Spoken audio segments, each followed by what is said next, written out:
What's up, y'all? It's Darius from DariusCooks.tv, and this is my 3-month post-op update for my vertical sleeve gastrectomy. So let's talk about it. Vertical sleeve gastrectomy is one of many surgeries they do when you want to go for weight loss surgery. There's like the lap band, there's a balloon, there's a gastric bypass, there's a used to be R&Y surgery similar to a gastric bypass, and then there's the most common one now, which is the vertical sleeve gastrectomy, or the sleeve is what everybody calls it. And basically what they do is they cut away 80% of your stomach, and your stomach now becomes the size of a banana. Okay, so I've been living with my sleeve now for 3 months, and I gotta say I feel absolutely fantastic. The weight loss obviously has happened. If you're looking at the video now, I'm down almost 60 pounds in 3 months, which is astounding. They predict I should lose another, well, total between like 150 and 170 if I do it right. A lot of times people will gain their weight back because they just get real comfortable. So I'm praying I don't get too comfortable. I've been trying to hit the gym and work out. So I know I look a little different from what you may have seen before. A lot of comments floating out in the atmosphere, in the internet, about I was never that big. So I'm gonna take a few moments and just pause and actually put up a couple of photos so you can actually see just how big I was. So if you look, these are some videos that I'm posting that have been posted rather on my YouTube channel at the highest weight, which was 393 pounds. These are some photos that were floating around on the internet, so you can actually get a look and you can actually see that the weight had gotten up there, right? I guess, I don't know, people say, I never thought you were that big, I didn't see you as being that big, and then when they see me now, they go, oh, you were that big, and I was like, yeah, I kind of was. So anyway, definitely needed to do it. There's a lot of chatter, man, more than what I would have expected about things like, well, why didn't you just stay vegan, or why didn't you work out more? Like, why do the surgery? Let's just talk about it from my perspective. I can only give it to you like I know how to give it to you, right? So first of all, just because you eat vegan don't mean you're losing weight, okay? We know a lot of fat vegans that are out there that happen to be walking around, you know. Vegan food, what makes it so good is the carbs, and the carbs will get you, boy. So the rice and the pasta, although it is vegan, you know, you eat too much of that, you know, you going downhill. And I like when people say like, okay, well, you should stay vegan, or you should have been vegan, and then you could lose the weight, as if to say that if you eat meat, you can't, right? So it's like, I know people who eat beef and pork and chicken and shrimp and turkey and are much more fit than some vegans. So it's not really about, you know, strictly eating vegan. It's about, you know, a lot of things, your activity, what you put in your mouth, what are you eating, how is it processed, you know, your portions, are you know, moving more, your DNA, your genetic makeup. There's a bunch of things that factor into, you know, your composition on how things are sort of made up with your body. So just because you eat vegan don't mean you're gonna lose weight. Now, if you ate nothing but, you know, fruits and vegetables all day, or not even fruits, but like lots of vegetables, sure, you could do that. But, you know, I make my money by creating recipes, and I have a restaurant that does well because of our fried chicken. So you could understand the challenges that I faced. Secondly, people say, why didn't you work out more? The thing is, I was working out, right? I was kind of active, but I also was kind of eating a lot too. So that also didn't really make good sense, right? And yeah, I guess you could practice self-control and discipline when it comes to what you put in your mouth and what you eat, but for some reason I ain't know how, because the bacon be too good, or the fried chicken is too good, or the macaroni and cheese is really, really delicious. So it all just became, you know, an issue and a problem, and I had to figure out how to combat that issue and problem. And so a restrictive tool was the best option. And I'm gonna be very honest with you, okay? I also was able to afford it. I'm gonna be very honest. One of the things that I think about all the time is like, when I work, or the reason I work so hard is to enjoy things that I want to enjoy in life. So I was able to afford it. I know a lot of people who say like, you know, if I was able to afford it, I would do X or do Y. Or think about your own life, right? What would you do if you were able to afford it, right? You would do whatever it is you wanted to do. And so one of the things that I think my lifestyle gives me the opportunity to do is to afford things that I want to do. And I'll be honest with you, that's what happened in February. I set up in February and I was like, yo, you know what? What do I want to do in my life? How do I want to make myself better? What do I want to do? And, you know, as a result, I wanted to get my weight under control. And this surgery was one of those things that helped me. Now, a lot of people always say that this is the easy way out. And I thought about that as well. And I was like, yo, before I did the surgery, I had a homie of mine, she did it. And I kind of was on like live on Periscope blasting her. Like, it's the easy way out. It's the easy way out. Whew. Have I never had to eat my own words ever in life?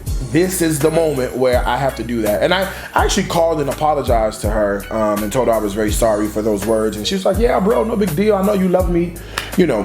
So let me tell you just how hard it is. If you are a person who likes food, you're a foodie, you know, you're a recipe creator, whatever the case may be, right? Like I am. Yo, it becomes very difficult because the deal is, if you enjoy food, with the sleeve, it's just not happening, right? You have to change your mindset about what enjoyment means. It doesn't mean you can never have food again. It just means that you're not gonna sit down to a plate of food and finish a plate of food. You're not about to go to Popeyes and get a 4-piece with 2 sides, an extra biscuit, and a large Arnold Palmer and eat it all. As a matter of fact, you're not even gonna eat a third of that anymore. Like your mindset has to shift about what you can actually take in. And it takes a while for your brain to catch up with the size of your stomach. It takes a minute for that to happen. And if you challenge it, you're not gonna win. The sleeve is gonna always win. So that becomes difficult. Not only that, just because you have the sleeve doesn't mean that you don't have to like still do physical activity. Like I still go to the gym, I still work out, I still go live when I go to my step aerobics class. You still gotta like stay physically fit and stay active, or else you know, you could revert back to your old habits and you could potentially stretch your stomach back out. Besides that, you're losing so much fat that, you know, you really kind of want to do strength training and muscle training and build up your core behind all the fat that's leaving. I mean, it's a good thing you're losing weight, but, you know, you want to be healthy at the same time. So you still have to make a commitment to fitness. If there's anything you got to make a commitment to, it's to eating the right foods, right? So, you know, no more carbs, no more breads. I mean, it's all about lean meats, grilled vegetables, lots of water. You can no longer have pop or soda ever again. I mean, I guess you could, but like the carbonation really, you know, messes with your stomach. So, you know, you kind of don't want to have juices and all that good stuff. I mean, you still got to like do the right thing. And really what the sleeve does, in my opinion, is just put you back in the right mindset. Now, a couple of comments I read where I talked about an earlier video where I said, is obesity a disease? Or I didn't even say it, I didn't even ask the question. I basically said it was a disease. So many people were like, obesity is not a disease. Did he just say obesity is a disease? Why would he say obesity is a disease? So for the medical news today, obesity is now a disease by the American Medical Association. Okay, obesity has officially been recognized as a disease by the American Medical Association, an action that could put more emphasis on the health condition by doctors and insurance companies in order to minimize its effects. The new decision was made at the American Medical Association's annual meeting on Tuesday by delegates in Chicago and went against a recommendation by a committee that has studied the subject. In 2013, the American Medical Association dictated that obesity was a disease. So this isn't really a, I don't know, it's not really a thought, it's not really an opinion, it's more of a fact. So when I said that, people go, oh, obesity is not a disease, based on this article right here, American Medical Association decides that obesity is now a disease. So obesity is in fact a disease, and it's a really interesting topic about how more and more Americans are becoming obese. All right, so with that being said, how do I feel as I conclude this video? I feel amazing. I feel great. like I said, the only thing I wish I would have done is done this a few years ago. The side effects that are happening now are nothing, you know, like there's nothing bad happening. It's just that, you know, I can't fit any of my clothes anymore, and I can't even go shopping yet because I'm still continuing to lose weight. So you'll see me in the same thing, which is a t-shirt and some gym shorts. I'm down to 2X, so I was at a 4X, then a 3X, and now I'm comfortably in a 2X.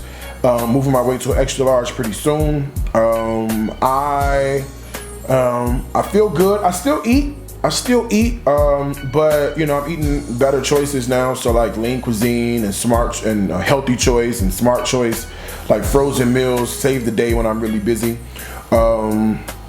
If I want a piece of fried chicken, I'm not gonna lie, I go to Popeyes and get a piece of fried chicken, but I'm only eating, you know, a thigh and a leg. I mean, like literally, like that's it. Like, and getting that last piece of bite in with that leg is gonna be real tough. You know what I'm saying? So you get enough to basically just satisfy your craving, and then you're pretty much done. So I feel good. 60 pounds down in 3 months is amazing. In another 3 months, it'll be another 60 pounds. So like that's really like 120 pounds in like 6 or 7 months from surgery is amazing. And so I feel good about it. If anybody's questioning, like wondering if they should go and do the surgery, I honestly consult your physician. But if you know you struggle with food and you know you struggle with portion control or you deal with weight issues, this is a really simple, easy surgery that I've done, and it was quick. The doctor was amazing. Shout out to Atlanta Bariatrics and Johns Creek here in Atlanta. Part of Emory Hospital, they were amazing. I felt great. Didn't really have a whole lot of complications afterwards. I mean, they pump you full of gas, so that gas they pump you with, that's the problem. That's a whole problem. Like a day and a half, you had to walk around and get it out because you can't pass that gas through your intestine because it's not in your intestine. So nothing helps with that gas but walking. But other than that, everything else was cool. First week, soft foods, beasted it, not a big deal. Went on the like chicken salads and tuna salads the week after that, no big deal. That was pretty cool. I'm back to eating regular food, just not a lot of it at all. And it comes like this. I remember when I first decided to do it and they called me with a surgery day, I flipped out because I'm like, oh my God, I'm going under major surgery. Oh my God, it's crazy. And now that I've done it, I'm like, you know what? I'm good. I can do it again if I need to. So I do see I have a couple of skin issues happening, I will have to have a panelectomy, I think is what it's called, because I carried all the weight in my stomach and I can see my stomach is now getting flatter and flatter, but that skin ain't going nowhere, so I'm gonna have to work that out. So I'm gonna have to, vlog that and go on down and let them cut me up again. I don't mind at all, just fix me, make me feel better and look better, and I'm good. So I'm not saying diet and exercise don't do it. Definitely do it, right? But if you know you got struggles, if you know you 200, 300, 400 pounds overweight, you might want to consider a little piece of surgery. All right, y'all. So that's my 3-month post-op update. I feel great. Bunch of clothes I got to figure out how to get rid of. Might sell some on Poshmark. Might give some away. I don't know yet. I got to go through all my closets. And we'll figure everything out. If you have any questions for me, you can always email me, Darius at DariusCooks.com. I peruse these comments every once in a while, so if you leave a comment below, I'll get to you at some point, hopefully. And that's it. Keep following me. Keep subscribing to the YouTube channel. Also, make sure that you check out my blog, DariusCooks.tv, for amazing recipes. This channel has other videos that are pretty dope as well. And there's 2 things I want to leave you with, like I always do, and that's food is my life. Still is, y'all. Life is my food. Until next time, I got to wish you happy cooking. My heart to yours, y'all. Bye.